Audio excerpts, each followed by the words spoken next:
Hi, friends. This will be the fifth and final story from this book, Frog and Toad Together by Aloud. The Dream. Toad was asleep and he was having a dream. He was on a stage and he was wearing a costume. Toad looked out into the dark. Frog was sitting in the theater. A strange voice from far away said, "Presenting the greatest toad in all the world."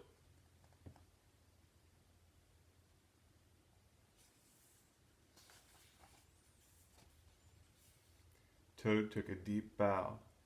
Frog looked smaller as he shouted, "Hooray for Toad!" "Toad will now play the piano very well," said the strange voice. Toad played the piano and he did not miss a note. "Frog," cried Toad, "can you play the piano like this?" "No," said Frog. It seemed to Toad that Frog looked even smaller.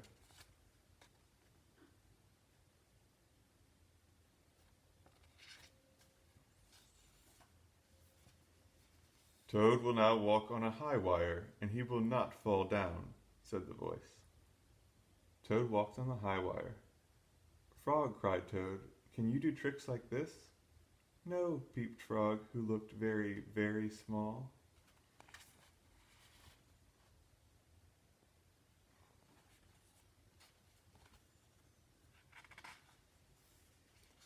"Toad will now dance, and he will be wonderful," said the voice. "Frog, can you be as wonderful as this?" asked Toad, as he danced all over the stage. There was no answer. Toad looked out into the theater. Frog was so small that he could not be seen or heard. "Frog," said Toad, "where are you?" There was still no answer. "Frog, what have I done?" cried Toad. Then the voice said, "The greatest toad will now—" "Shut up!" screamed Toad. "Frog, Frog, where have you gone?" Toad was spinning in the dark. "Come back, Frog," he shouted. "I will be lonely." He's having a bad dream.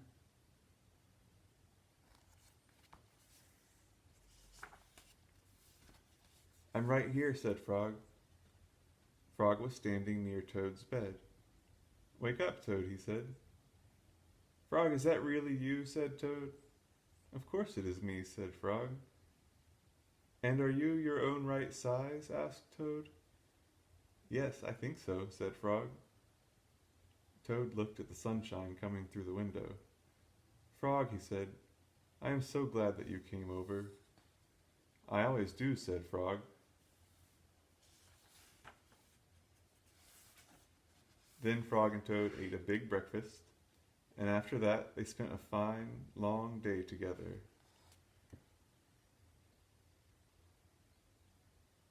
This has been the fifth and final story from this book, Frog and Toad Together by Aloud.